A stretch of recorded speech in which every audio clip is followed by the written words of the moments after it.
इस बार 140 करोड़ की जनता 140 सीटों के लिए भी इन्हें तरसा देगी। जो महंगाई बढ़ी है, बेरोजगारी बढ़ी है और किसान की आय के साथ जो धोखा दिया है, उसका इनके पास कोई जवाब नहीं है। इसीलिए जो लोग जनता का गुस्सा समझ गए हैं, वो न केवल खुद डगमगाए हैं, न केवल उनका आत्मविश्वास डगमगाया था, बल्कि उनकी जवान भी डगमगा गई।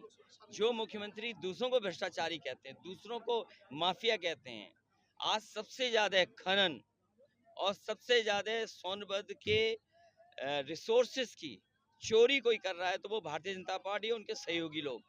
और आप देखते होंगे कि सब के सब उनके मंच पे रहते हैं या मंच के आसपास रहते हैं। तो जो लूटने वाले हैं सोनभद्र को, वो सरकार के मंच पे रहते हैं। तो ये जनता सब बात समझ गई है, इसलिए जनता इन्हें हराने जा रही है। इनके पास कोई रास्ता नहीं है और किसी भी जगह चले जाएं, उन जगह तो चुनाव खत्म हो गया है। सुना है कि जहां पर विवेकानंद जी कभी मेडिटेशन किए थे, वहीं पर हमारे देश के प्रधानमंत्री जी मेडिटेशन करने जा रहे हैं। ये मेडिटेशन की जरूरत तो पहले थी, 5 साल पहले या 7 साल पहले, जब आपको देश के लिए काम करना था। अरे 10 साल के बाद तो आपको फुर्सत ही फुर्सत है, आप जितना चाहोगे उतनी मेडिटेशन कर लोगे। और दूसरा, वहां तो भारत की सीमा खत्म हो जाती है, उसके बाद तो आगे पानी पानी है, पता नहीं कहाँ चले जाएंगे उसके आगे। कहीं ऐसा तो नहीं अंटार्कटिका की तरफ जा रहे हो, क्योंकि गर्मी बहुत है यहाँ। और याद रखना, ये गर्मी के कारण भी हार रहे हैं। जो जनता को परेशान किया इन्होंने गर्मी में, ये जनता इन्हें हराएगी इस बार। अभी मुझे सुनने, हालांकि उनके बारे में नहीं कहना चाहिए, शहजादे शह भी देंगे, मात भी देंगे। सुनने में आया है कि इस बार उनका टेंट खाली था और टेंट खाली में वो लोग बैठे थे जो टेंट हटाने वाले थे।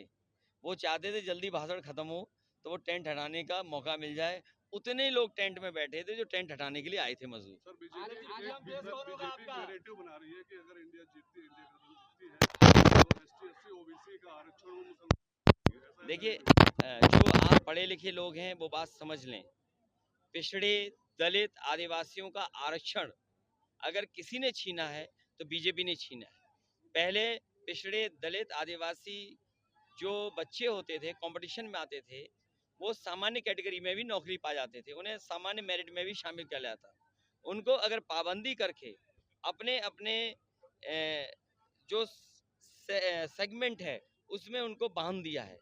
पिछड़ों को अपने में बांध दिया, आदिवासियों को अपने में बांध दिया, दलितों को अपने में बांध दिया। कोई भी जनरल कैटेगरी में नहीं आ पाएगा। और जो जनरल कैटेगरी है वो 50% की अगर हम माने तो उसी में धर्म आता है। तो आप खुद सोचिए कि धर्म के आधार पर आरक्षण किसको ज्यादा मिल रहा है और किसने ज्यादा किया है, और वहीं पिछड़े दलित और आदिवासियों का आरक्षण किसने छीना है। वो इसलिए बैठक है क्योंकि बीजेपी वाले झूठ बोलने में बहुत आगे हैं, झूठा प्रचार करने में बहुत आगे हैं। मैं आप लोगों से भी कहना चाहता हूं कि 4 जून को अच्छे दिन तो आए नहीं, खुशियों के दिन आएंगे, प्रेस की आज़ादी के दिन आएंगे। उस दिन मित्र मंडली तो बदलेगी ही बदलेगी, मंत्रिमंडल भी बदलेगा और मीडिया मंडल भी बदल जाएगा। सवाल चेहरे का नहीं है, सवाल दिमाग का और सोच का है। दिमाग ऐसा हो जो आदिवासियों का दुख दर्द समझता हो, सोच ऐसी हो कि आज के समय पे टेक्नोलॉजी चीज़ें हैं या जो ज़रूरतें हैं उनको पूरा कैसे कोई कर सके। सवाल चेहरे का नहीं है। हमें वो चेहरा नहीं चाहिए जो बार बार रंग बदल करके आता है, अपनी ड्रेस बदल करके आता है, मेकअप करके आता है। हमें ऐसा कोई चेहरा नहीं चाहिए। हर चुनाव में ओपिनियन पोल दे रहे हैं बीजेपी वाले कि हम इतने इस चरण में इतना देखिए, जीत चुके हैं। तो जिसका दाना उसका गाना, जिसका दाना उसका गाना। तो जिसका चाहिए आपको वो अपना दाना दे दे, वही ओपिनियन आ जाएगा। आप कितनी सीट जीते? इस बार बीजेपी का सफाया होने जा रहा। अभी तक तो मैं सोचता था कि क्यूटो में लड़ाई है, लेकिन कल की रैली के बाद ये लग रहा है कि क्यूटो भी देश के प्रधान सांसद जी हारने जा रहे हैं। जो उन्होंने गांव गोद लिया था उसका कोई नाम नहीं ले रहा है, और जो माँ गंगा को साफ करने के लिए कहा था, सोचिए माँ गंगा से जिन्होंने झूठ बोला हो उसे कौन छोड़ेगा। इसलिए काशी के लोग उन लोगों को सजा देंगे जिन्होंने माँ गंगा के लिए झूठ बोला है। अच्छा क्या हुआ 6 चरणों में? मैं कहूंगा 6 के 6 चरणों में भारतीय जनता पार्टी को भारी लीड मिली है। और फाइनल चरण 7वें चरण की ओर आगे बढ़ रहे हैं। ये वातावरण दिखाता है कि देश की जनता की जुबान पर एक ही है, my choice Modi, my choice Modi. फिर एक बार मोदी सरकार।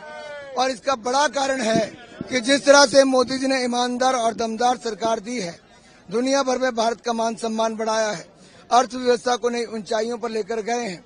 आज दुनिया भारत में उम्मीद देखती है और भारत के प्रधानमंत्री में उम्मीद देखती है। और ये बड़ी बात है कि दुनिया को दिखता है कि विकास तब होगा जब भारत में मोदी का राज होगा। और मोदी जी सेवा करने में कभी पीछे नहीं हटे।